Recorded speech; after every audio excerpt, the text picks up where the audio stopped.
If you needed to set up any CPT code limitations, such as working with an insurance that gives you an authorization for a number of units per code rather than a total number of visits, you can do that on the line for the case under Actions.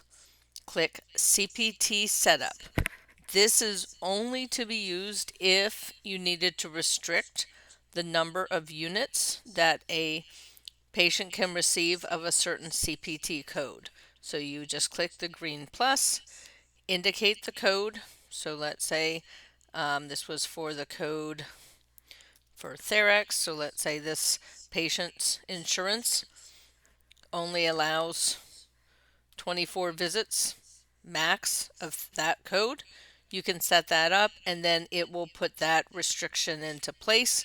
As notes are being written, it's counting the number of units that you build for Therex, for example, and will stop you and restrict you from billing for any additional ones of that code.